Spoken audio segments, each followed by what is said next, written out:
Na hata leo kuna watu ambao wanapoteza nafasi zao kwa sababu ya roho ya kiburi. Umeajiriwa na serikali, unatakiwa kuwa mnyenyekevu. Ukiwa na roho ya kiburi utapoteza nafasi yako. Sasa jamani, simseme amina. Tumepoteza wachungaji wengi kwa sababu roho ya kiburi. Sasa tena amepata na usafiri, ndoa yake iko safi, kanisa limejaa, hakuna shida yoyote.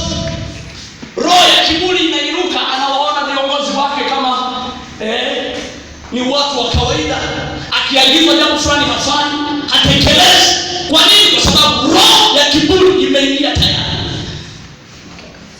Tunaikemea roho ya kiburi kwenye kanisa hili kwa jina la Yesu. Tuseme amina yenye nguvu. Tunaikemea roho ya kiburi kwenye kanisa hili kwa jina la Yesu. Tunaitikia amina.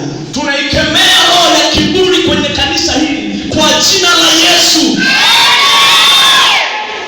Na ili tuweze kufika mbinguni kwa Baba, tunatakiwa kuwa wanyenyekevu sana. Na Biblia inasema nyenyekeeni chini ya mkono wa Bwana ulio hodari, na yeye atawakweza. Kukweza maana yake ni kuinuliwa au kupandishwa au kuwekwa mahali pa juu. Kwa hiyo kanuni ya kuinuliwa sharti ujishushe. Semeni amina. Ndio kanuni ya Mungu. Yaani ukitaka kuinuliwa sharti ujishushe. Mungu atakuinua kwa wakati wake. Jamani, haleluya.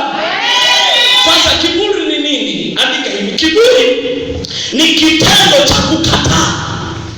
Kiburi ni nini? Kiburi ni kitendo cha kukataa kufanya au kufuata maelekezo